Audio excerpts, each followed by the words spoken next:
और पिछले 13 साल में अगर हम मोदी सरकार को देखें तो इस तरीके से कई मंत्रियों को लेकर के इस्तीफे मांगे तो गए विपक्ष की तरफ से।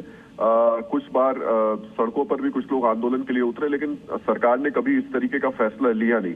तो अगर सरकार ने इतना बड़ा कदम उठाया है तो मुझे निश्चित तौर पर लगता है कि अब जो सारी चीजें हैं वो अब तय करनी होंगी छात्रों को, जो छात्र आंदोलन कर रहे हैं उनको।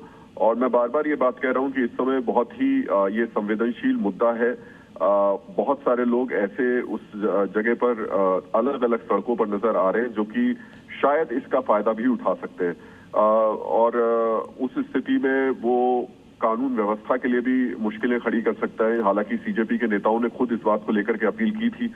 उन्होंने कहा था कि आंदोलन शांतिपूर्ण तरीके से होना चाहिए, लेकिन हमने तस्वीरों में ये भी देखा कि जब सीजेपी के नेता कुछ लोगों को समझाने गए तो उल्टा वो उनके ऊपर आरोप लगाने लगे।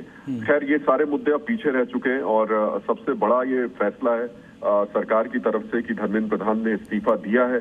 अब ये जरूर देखना होगा कि नीट को लेकर के सरकार के जो अभी कल परसों सोमवार को एक और बिल लेकर आया जा रहा है जिसमें कई बड़े महत्वपूर्ण परिवर्तन किए गए हैं। जो 2024 का पेपर लीक का बिल था उसमें इस कवायद के बाद में देखिए अल्टीमेटली पूरा का पूरा ये मामला ना छात्रों से जुड़ा हुआ है, छात्रों के भविष्य से जुड़ा हुआ है। सरकार अब जितने भी कठोर कदम उठाए, सरकार जितने भी महत्वपूर्ण फैसले ले, उसका असर छात्रों पर ही पड़ना है। तो मुझे लगता है अब सबको मिलकर के इस दिशा में आगे बढ़ना चाहिए कि कैसे इस नकल माफिया को, देश में जो पेपर लीक कराने वाले लोग हैं, इनको पूरी तरीके से खत्म किया जाए।